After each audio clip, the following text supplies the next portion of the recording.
ও খোকা, বাড়ি থেকে আছো? ও তুমি আসো আসো, বসো বসো বসো বসো বসো বসো বসো বসো বসো।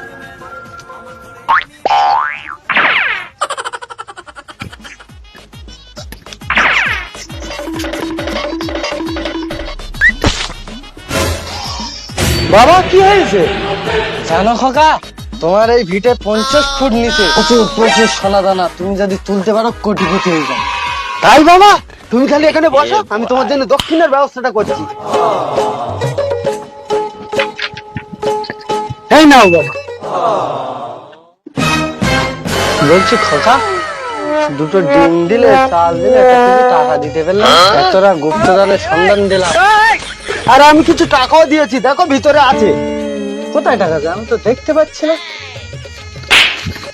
শালা, তুমি 50 ফুট নিচে এই গুপ্তধন আছে সেটা বুঝতে পারলে, আর ওই কটা চালের নিচে টাকা আছে সেটা বুঝতে পারলে না।